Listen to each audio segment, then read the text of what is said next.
lá, título da lição, verso.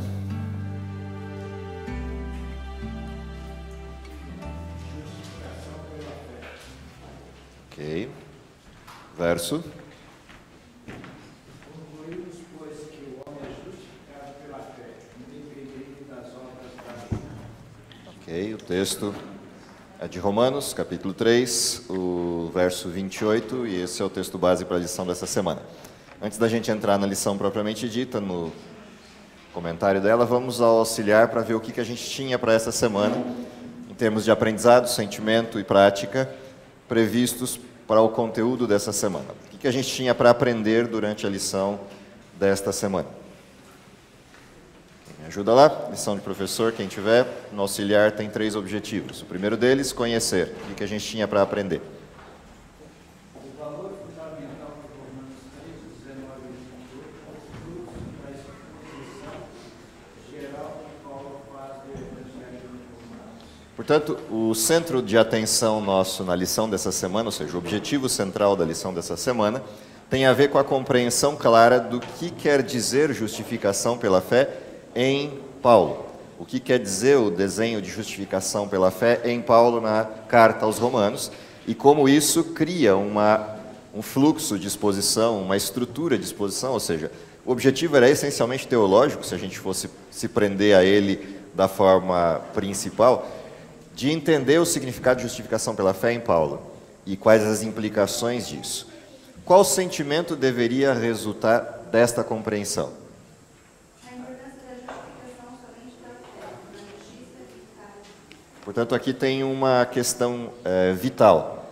Perceber a distinção entre ser justificado por fé ou ser justificado por obras. E mais do que isso, entender o que significou o Cristo ocupar esse lugar que produz a justiça que vem da fé.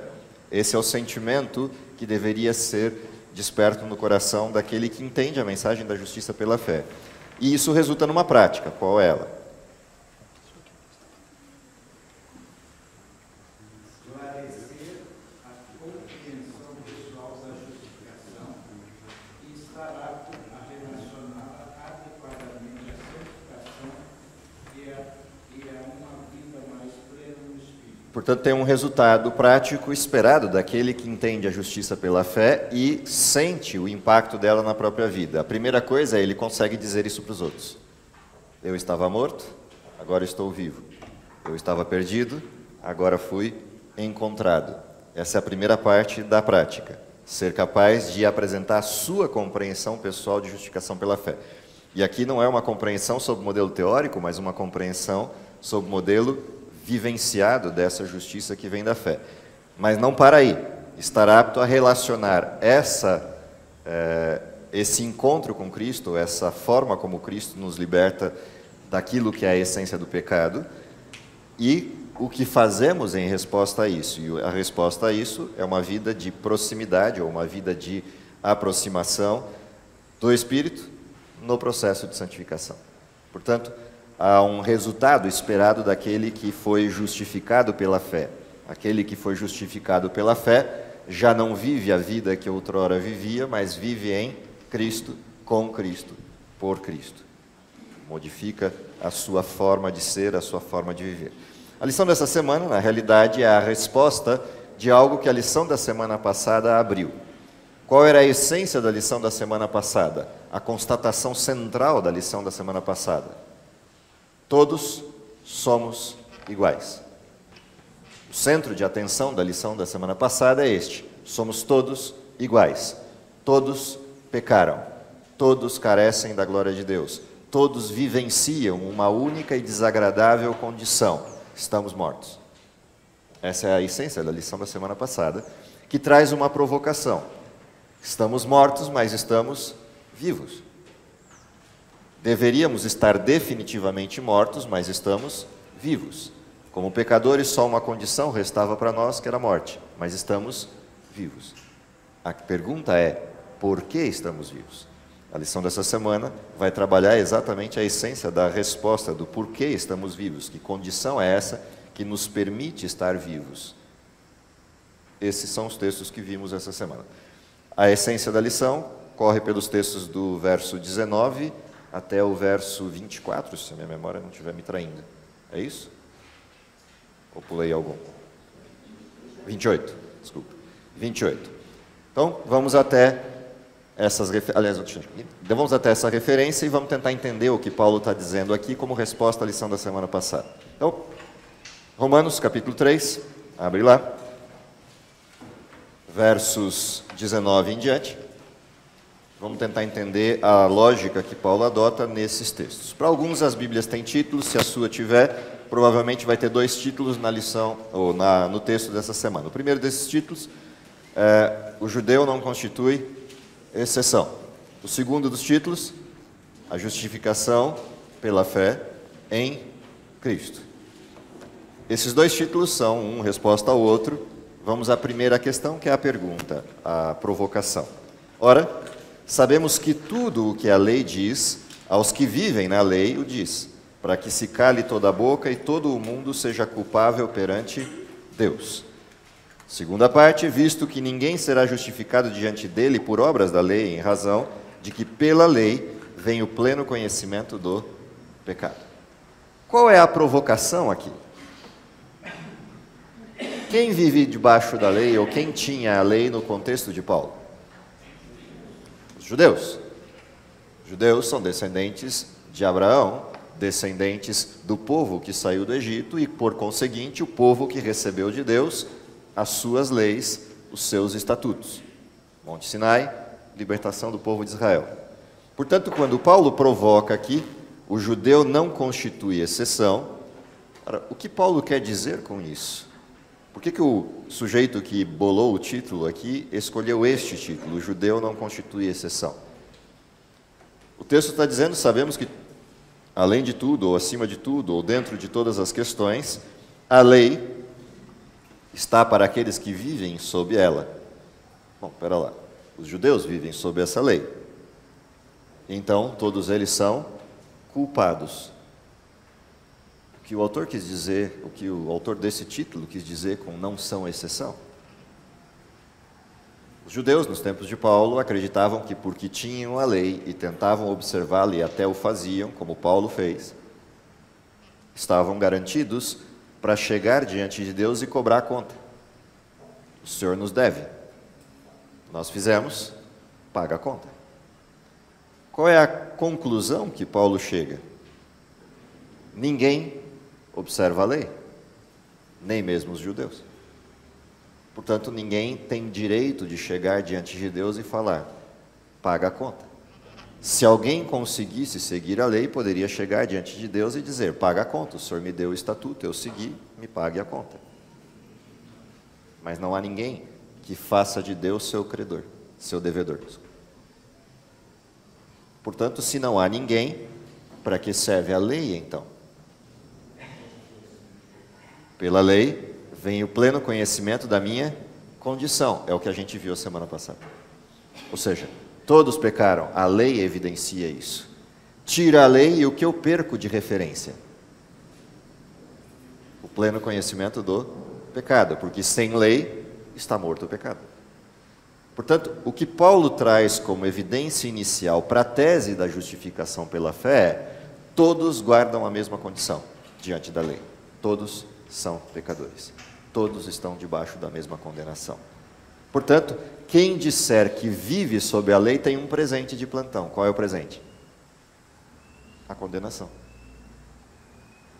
Todo pecador que diz que vive sob a lei tem um presente de plantão, a condenação. Essa é a constatação. Bom, se essa é a constatação, qual é a saída para isso? Então, a saída está no restante do texto. O texto começa assim, verso 21. Mas agora, sem lei, se manifestou a justiça de Deus, testemunhada pela lei e pelos profetas. Aqui começa a primeira confusão do texto.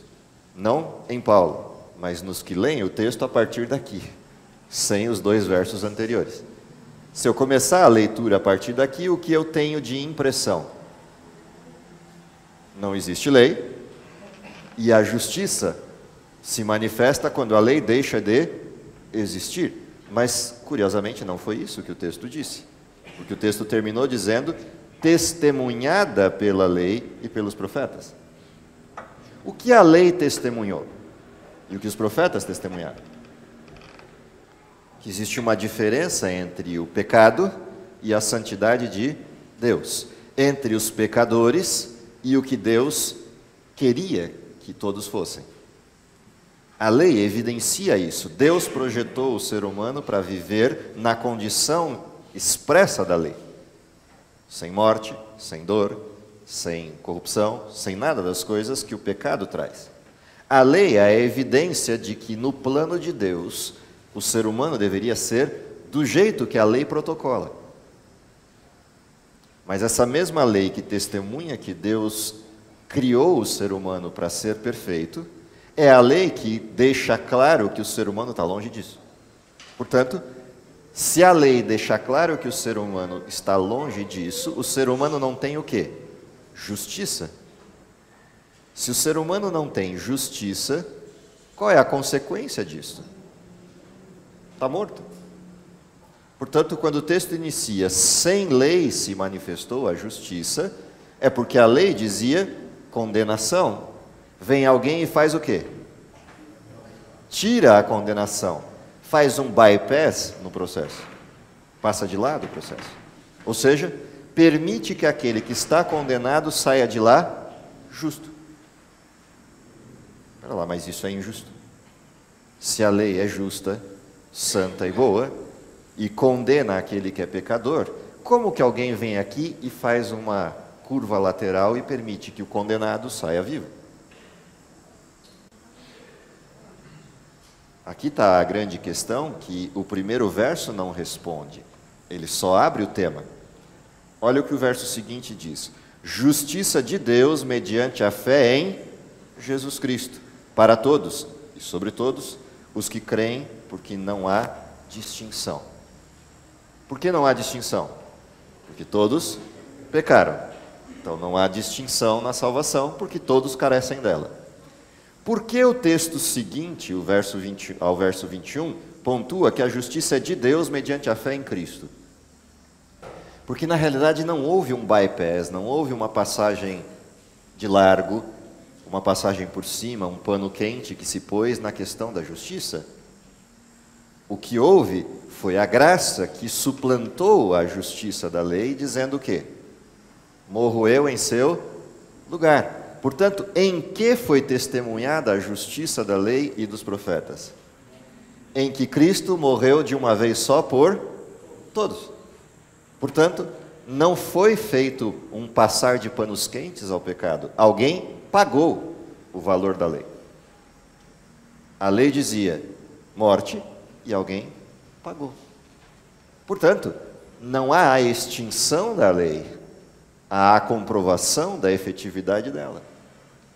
Porque se houvesse a extinção da lei, Cristo não precisava morrer. Bastava ele dar o perdão e fazer a passagem de largo à lei. E dizer, estou retirando a lei, e se retiro a lei, todos deixam de ser condenados. Aliás, essa é uma forma interessante de você mudar uma condenação. A gente assistiu isso no nosso país, é fácil de ilustrar. Há algum tempo atrás, a gente tinha uma situação de uma lei de responsabilidade fiscal que imputava à estrutura de governo federal uma situação constrangedora. Não cumprimos o orçamento previsto. Há duas formas. Eu condeno por não cumprir o orçamento ou faço o quê? Mudo a lei. O que o Brasil fez? Mudou a lei. Alargou o orçamento e, portanto, não havia mais condenação. A proposta de quem diz que a lei de Deus foi extinta é exatamente essa. Eu retiro o pecado pela modificação da lei e não pelo pagamento da condenação. Por que a Bíblia diz que sem sangue não há remissão de pecados?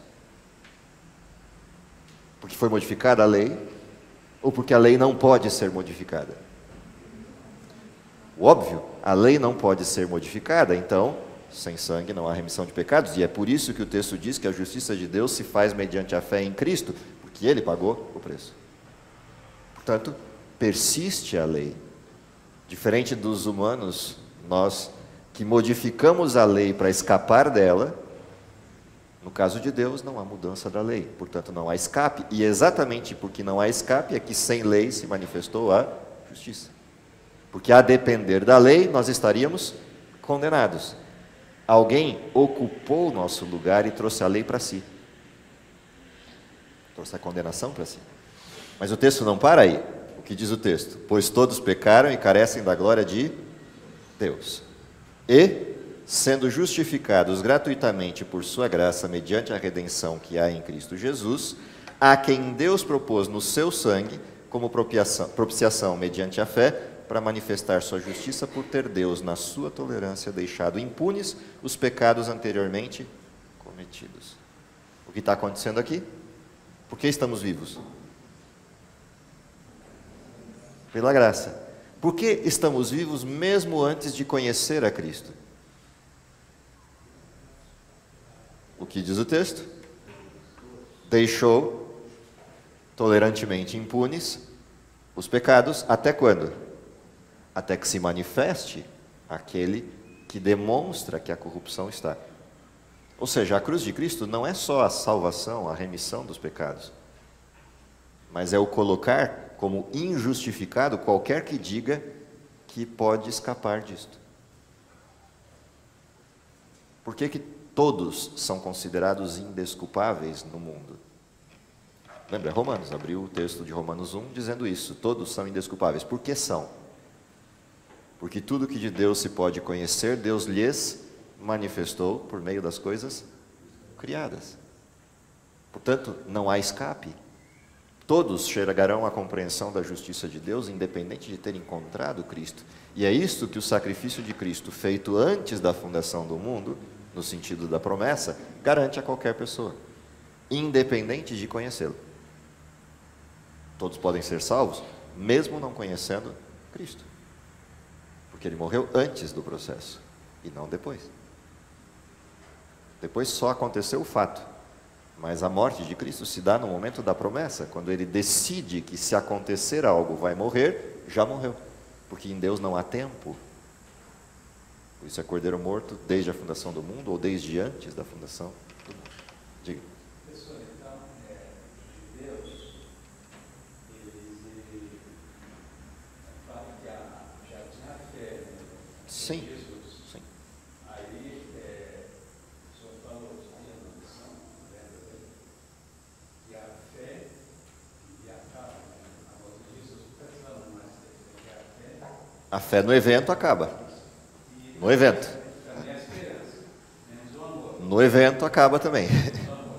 Mas a minha fé, se eu sirvo a Jesus e eu faço a não seguir mais, minha fé morre ou fracassa? Então, se eu estou colocando o lado oposto, ou seja, de um lado eu tenho a fé naquilo que ele prometeu e naquilo que eu desconheço. Okay? Aí entra a fé. E a fé é porque eu conheço alguém. Eu desconheço o fato, mas conheço o autor do fato. Então eu confio, mesmo não conhecendo o fato. O oposto disso o que é? Eu não confio no sujeito. Então, o problema da fé morrer é porque eu deixei de acreditar no sujeito, que é o objeto da fé. Ou seja, eu não confio em Deus. Quando eu não confio em Deus, a fé acaba. A confiança acaba. A fé, no sentido de acreditar, nunca acaba, porque a existência exige crença. Ou seja, para você existir, você precisa de crer em algo. Qualquer coisa, mas precisa crer em algo. A primeira crença do ser humano qual é? Que é a crença mais pura da natureza humana. Eu existo. Não há como provar que você existe ou que eu exista.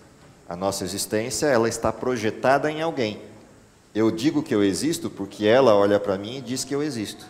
Eu digo que eu existo porque você olha para mim e diz que eu existo. E eu acredito nisto, porque eu não tenho como provar. A recíproca é verdadeira. Portanto, a primeira das crenças de todo ser humano é a subjetividade. Eu existo. Desta crença decorrem todas as outras. As explicações e as teses. Portanto, todo mundo crê, não existe como não crer. Isso é parte da natureza humana. Faz parte da subjetividade humana. Agora, isso não é fé, no sentido pleno. Fé, no sentido pleno, é confiar. Quando você passa a desconfiar de Deus, chega uma hora que essa fé termina. Satanás é assim. Todas as pessoas no mundo creem, não tem como não crer. Até para afirmar Deus não existe, você crê, porque não há como provar isso. Você teria que ir a todos os lugares do universo ao mesmo tempo e dizer não existe. Sim. Quem falar o nome de Deus aqui será morto.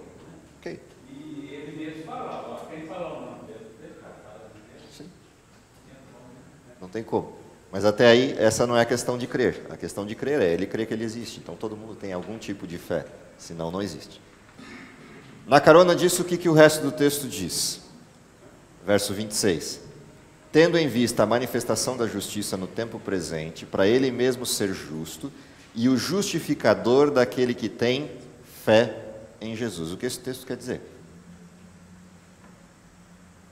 Quer dizer isso aqui?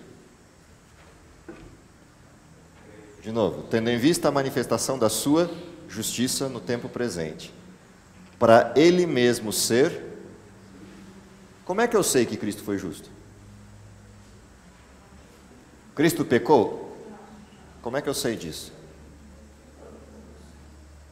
Como é que eu sei disso? Qual é o parâmetro para eu saber que ele não pecou? A lei. Porque é pecado transgressão da lei. Que lei? Essa aqui. Como é que começou o texto? Não falou testemunhado pela lei e pelos profetas. O que é a lei? A lei é isso aqui. A lei é a vontade de Deus expressa na sua palavra. Por que eu sei que Cristo não pecou? Porque tudo que está escrito aqui, ele fez. Tudo que está previsto aqui, ele agiu em conformidade. Portanto, eu posso dizer que ele foi justo. E se ele foi justo, que poder ele adquire? O de voluntariamente repassar esta justiça e assumir a culpa. O efeito cruz sobre nós é o nosso pecado transferido a ele. O efeito justiça sobre Cristo é ele ter a dignidade de poder transferir a sua. Ele fez uma troca. Me dá o seu pecado e eu te dou a minha justiça. E aí, diante da lei, ele comparece com o quê? Com a sua justiça? É isso que aconteceu com Cristo. Ele comparece diante da lei com a sua justiça? Não. Primeiro ele comparece diante da lei com a sua justiça para adquirir o quê? Dignidade. De fazer o quê? De morrer por. Aí ele vem até mim e faz o quê? Troca. Fica com a minha justiça e eu com o seu pecado. Ele volta e comparece diante da lei agora com o quê? Com o meu pecado. O que acontece com ele? Condenação. Que morte Cristo morreu na cruz? A nossa morte? Ou a morte eterna? O salário do pecado é a morte. Mas o dom gratuito de Deus é a qual vida? Portanto, de que morte estamos falando? Morte eterna. Que morte Cristo enfrenta na cruz? A eterna. É isto que Jesus passa na cruz. Jesus enfrenta a morte eterna. Porque enfrenta a morte eterna, o que garante a sua ressurreição é o que aconteceu antes. O que aconteceu antes? A vida dele foi justa, mas a nossa não. Ele morre a nossa morte para viver a nossa vida. E nós a dele. Há uma troca sendo feita aqui na cruz, e essa troca é a paga precisa dos termos legais. É disso que quem aborda o tema de que a lei foi abolida, se esquece. A morte de Cristo é a maior prova de que a lei persiste. Porque senão não precisava morrer. A ressurreição de Cristo é a maior prova de que a lei persiste. Porque é só por causa da justiça diante dessa mesma lei que ele pôde ressuscitar. Foi considerado justo. Portanto, morre a nossa morte, vive a vida que para nós está prometida. Olha a sequência do texto. verso 27. A pergunta que ele faz aqui é em decorrência disso. Onde está, portanto, o orgulho? Foi de todo excluído, porque lei das obras? Não, ao contrário, pela lei da fé. Do que ele está falando aqui? Percebe que ele não está falando sobre lei de Deus, ele está falando sobre lei das obras e lei da fé. Qual é a diferença entre uma e outra? A lei das obras é, eu posso seguir a lei de Deus. E aí eu tenho que constatação? Todos pecaram. O que é a lei da fé? Eu não consigo seguir a lei de Deus, mas ele seguiu. E eu aceito sua justiça, que a mim é imputada graciosamente. Isso é a lei da fé. Portanto, há orgulho para alguém que chega diante de Deus e diz, eu não consigo? Ou há humildade? A questão é essa, o que Paulo está discutindo aqui é, quem tem o direito de chegar diante de Deus, batendo no peito e diz, eu sou santo? Só tem um que teve esse direito, Cristo. Esse teve o direito. E disse, eu sou santo, sou justo. E porque era justo, falou, eu tenho o direito de pegar o pecado daquele que é injusto. Porque eu fui e sou justo. É disso que o texto está falando. Portanto, não há orgulho. Todo aquele que chega diante da cruz é constrangido por ela. É envergonhado por ela. Porque ele se vê pecador e fala, eu tinha que estar lá. Não ele. Por isso o amor de Cristo nos constrange. Este é o desenho aqui, é a pergunta que Paulo está fazendo. Qual é a incompreensão nesse texto? De novo, se eu leio só o texto isolado do resto, qual é a impressão que eu tenho? De que existem duas leis, uma lei que vigorou até a cruz e uma lei que vigora depois da cruz. E o texto nunca falou sobre isso. O texto está falando que a cruz divide duas práticas. A prática do orgulhoso que dizia que era santo diante de Deus e cobrava de Deus a sua justiça em paga, e do humilde que chega diante de Deus como publicano e diz, miserável e pecador eu sou, preciso da graça. É disso que o texto está falando, e aí vem a conclusão, que é o verso 28. Concluímos, pois, que o homem é justificado pela fé, independentemente das obras da lei. Esta é a verdade da salvação. Toda pessoa que é justificada só pode ser justificada pela fé. Não há obras humanas que possam cumprir com esse padrão de justiça. Portanto, significa que já que não há padrão de justiça possível ao humano, eu não preciso de lei. Posso fazer todos os pecados que eu quiser fazer na vida, porque a justiça pela fé me cobre. É essa a consequência do texto?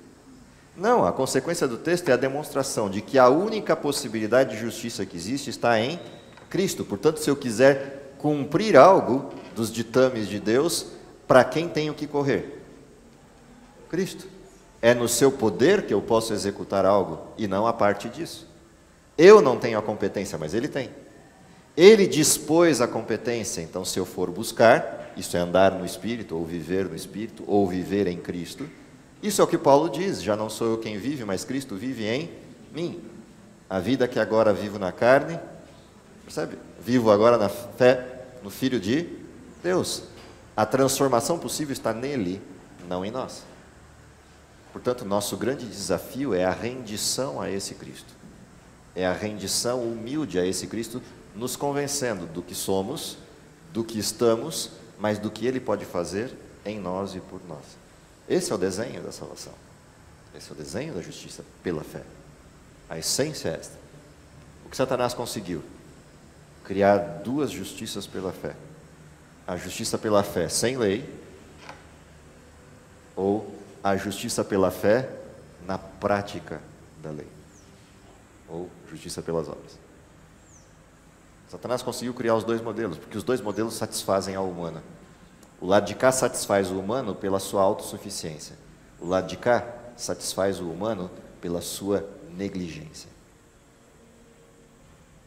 O centro dessa mensagem é justiça que vem da fé. Eu entendo que sou pecador, mas entendo que Deus não quer isso de mim, eu vou a Ele para ser transformado e permito que essa transformação ocorra e Ele assuma o controle da minha vida. Para isso é necessário humildade, entrega, devoção e prática. Mas nessa ordem, nunca o inverso. Para todos. O judeu ou o grego? Para todos? Sim, para todos. Porque todos pecaram. Todos democraticamente participam da mesma condição. Pecadores.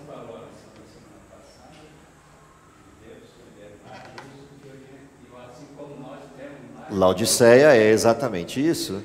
Rico sou, de nada tenho falta. O que é isso? Não falta luz, falta prática. Não falta conhecimento, falta entrega.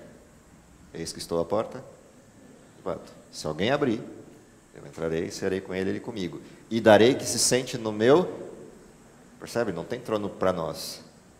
Mas ele dá a oportunidade de sentar no dele. O que tira o orgulho e a jactância de Laodiceia. Rico sou, de nada tenho falta. Então, é interessante isso, porque a Bíblia deixa muito claro que o desenho da justificação é esta. Agora, a grande questão é como demonstramos isso ao mundo? Lembra? É o objetivo da lição. Eu demonstro isso ao mundo, primeiro, apresentando o que Cristo fez por mim. Que crápulo eu era e que crápulo eu deixei de ser. Pela graça de Cristo. Estava morto e agora estou vivo. Segundo testemunho, o que eu faço a partir disso e como é viver com Cristo. É uma vida de peso e de desgraça ou é uma vida de alegria e plenitude, de desenvolvimento na fé, na comunhão? O que eu passar para os outros é o que vai convencer ou não os outros a acreditar que justiça pela fé é isto. Que Deus nos dê a graça, no restante das lições que vamos estudar, de entender até onde isso vai e como a gente pode passar isso a outras pessoas num mundo que carece tanto de padrões de justiça, padrões de integridade, padrões de fé adequada. Vamos orar?